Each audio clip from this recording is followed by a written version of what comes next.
name of the Father, and of the Son, and of the Holy Spirit. Amen. All thanks and praises be to the only living God for his faithfulness and goodness towards you and your household. I pray for you, may the Lord uncover and destroy the evil tendencies of the wicked one in and around your home and your community.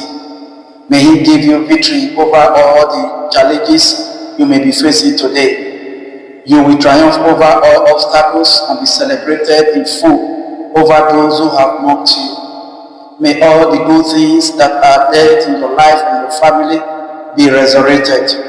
May you and all your loved ones never walk into the ambush of perpetrators of evil. May this day be trouble-free for you and for your household, through Christ our Lord. May the Almighty God bless and protect you, the Father, and of the Son, and of the Holy Spirit. Amen. Peace be with you. Do have a good Wednesday.